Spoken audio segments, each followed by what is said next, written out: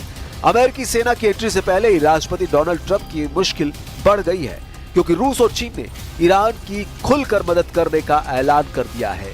रूस ने 2 टूक कह दिया है कि अगर ईरान के सुप्रीम लीडर खामेनेई को मारा गया या जबरन ईरान में सत्ता परिवर्तन करने की कोशिश भी की गई तो दुनिया बेहद विनाशक युद्ध देखेगी।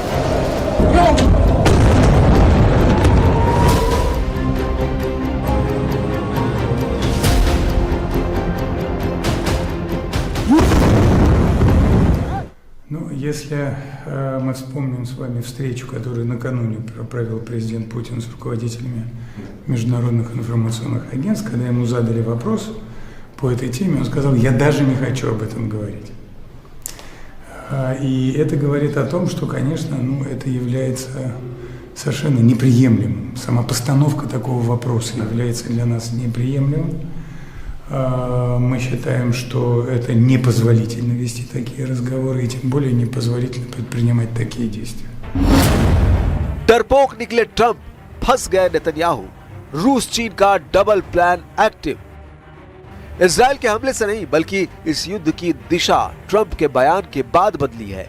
इजराइल के हमले का जैसे ही ईरान ने जवाब दिया, ट्रंप ने ईरान के खिलाफ एक चेतावनी जारी की। रूस और चीन की खामोशी ने इजराइल और अमेरिका का हौसला बढ़ा दिया था, पर अब 2 गतिविधियों ने इजराइल अमेरिका का हौसला पस्त कर दिया है।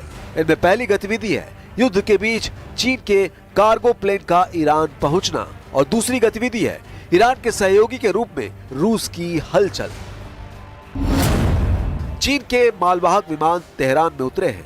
इन विमानों ने ट्रांसपोर्टर बंद करके लैंडिंग की है, जिससे पता चलता है कि चीन ने कार्गो प्लेन में जंग के लिए हथियार भेजे हैं और इन हथियारों में एयर डिफेंस सिस्टम भी शामिल है।